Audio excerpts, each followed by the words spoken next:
Speed of 90 ready. વાદીના દાવાની ટૂંકમાં હકીકત એવી છે કે અમો વાદી ભારતના નાગરિક છીએ અને માટે ભારતના બંધારણ દ્વારા અમોને બક્ષવામાં આવેલ અધિકારો હેઠળ અમો વાદીને સંરક્ષણ પ્રાપ્ત થાય છે.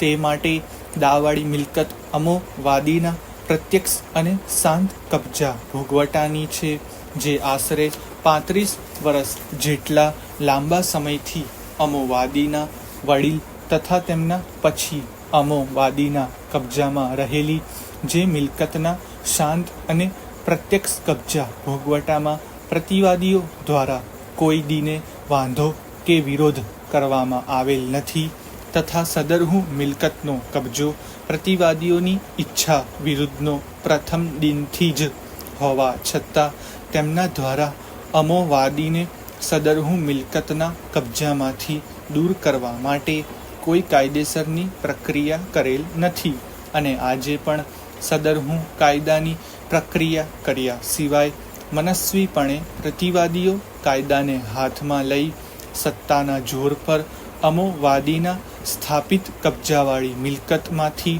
દૂર કરવા માટે કાયદો હાથ પર લઈ ગેરકાયદેસર નોટિસ પાઠવવામાં આવેલ છે, જે આપ નામદાર કોર્ટને જાહેર થાય.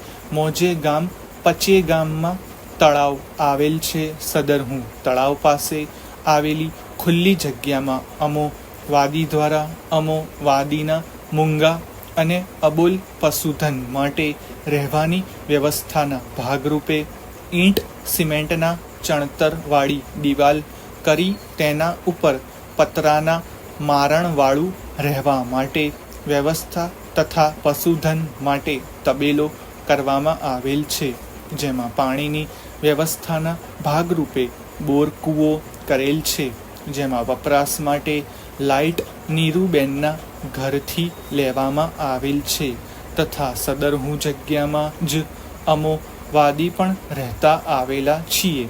મજકૂર જગ્યા વોટર બોડીની હોય સરકારશ્રીમાં નિયત હોય માટે સરકારશ્રીની પૂર્વ પરવાનગી વિના પણ ગ્રામ પંચાયતને આવી નોટિસ આપવા અધિકાર ન હોવા છતાં સદરહુ નોટિસ આપેલ છે.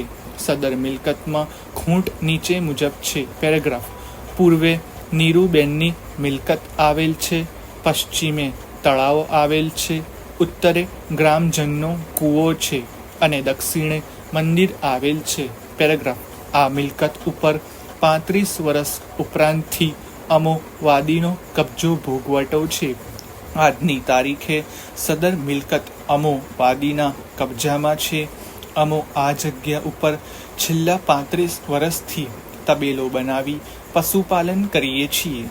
અમો વાદીની જેમ જ અન્ય ઈસમો દ્વારા પણ તળાવની આસપાસની જગ્યામાં મકાનો બાંધી અને રહેવા માટે વ્યવસ્થા કરેલ છે, પરંતુ હાલ યોજાયેલ ચૂંટણીમાં અમો દ્વારા પ્રતિવાદી નંબર 3ને સહકાર અને ટેકો ન કરતા હોઈએ તે વાતની રીસ રાખી અને અમો વાદી વિરુદ્ધ પ્રતિવાદી નંબર 3 દ્વારા ગેરકાયદેસર રીતે કાયદો હાથમાં લઈ હાલની નોટિસ આપી અને અમો વાદીને હેરાનગતિ કરવાના બદ ઇરાદાપૂર્વક નોટિસ આપેલ છે.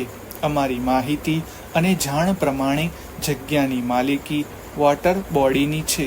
તબેલાવાળી મિલકતનો કબજો અને તમામ હકીકતો ધ્યાને લેતા સ્થાયી રીતનો કાયદેસરનો આવેલો છે.